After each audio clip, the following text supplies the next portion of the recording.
Okay, so this will be the second time I had to make this video. Actually, maybe the third if you count, because my husband was vacuuming and then it was just a hot mess.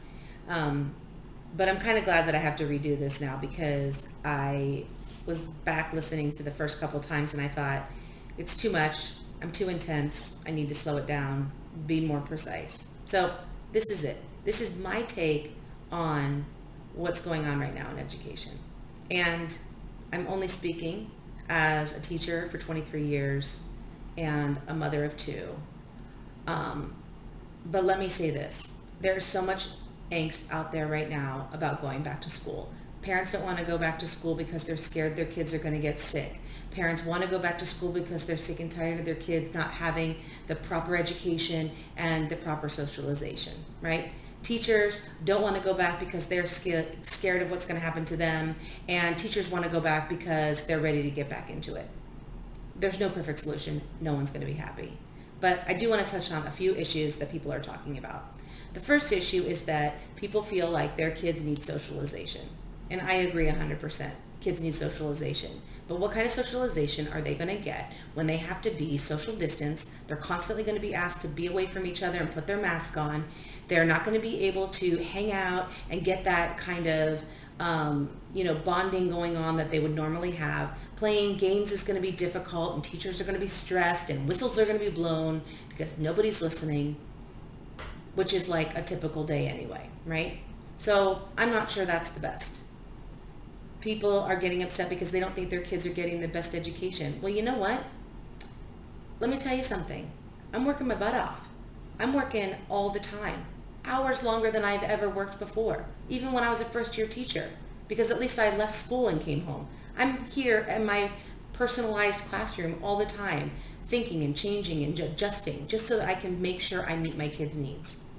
And I don't think I'm alone. I think like every teacher I know is doing the same thing. I don't think that the material that I'm giving my students is less than they would normally have. Maybe we aren't getting certain things like one-on-one instruction where I can sit closely to a child. Maybe I have to do it through the screen. But I'm adjusting and I'm making it work, right? Students are learning more than they've ever learned about technology.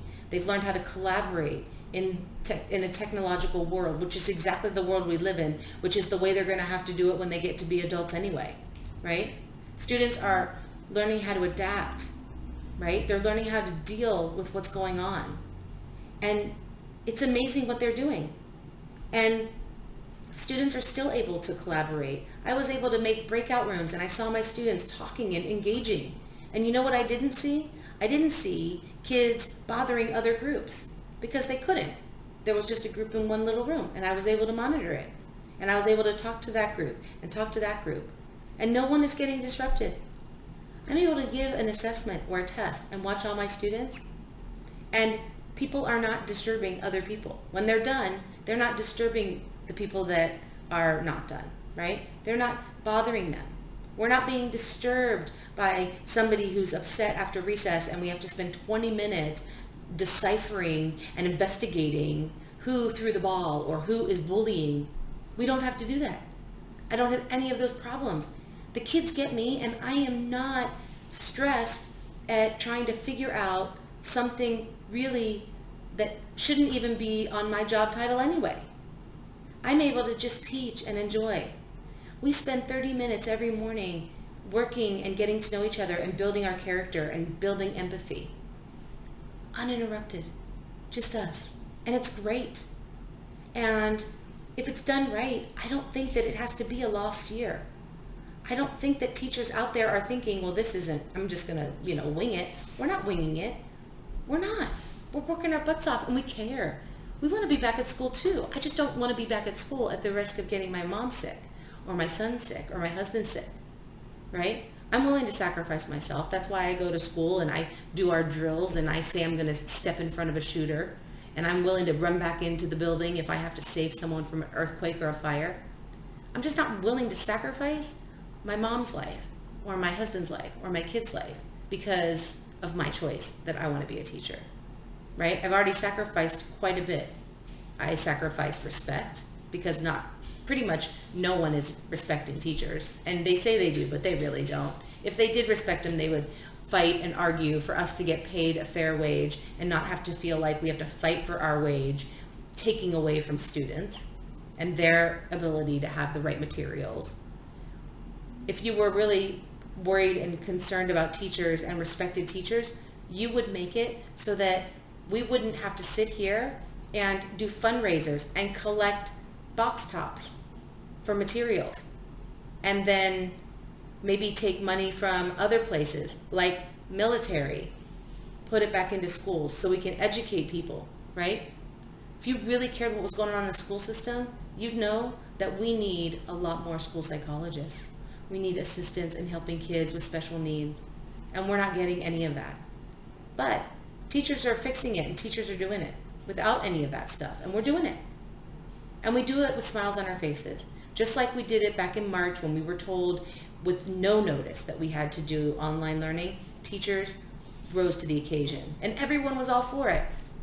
Now, teachers have to go back, and now everybody go back to doing online, and everyone is ready to throw us in the building, right?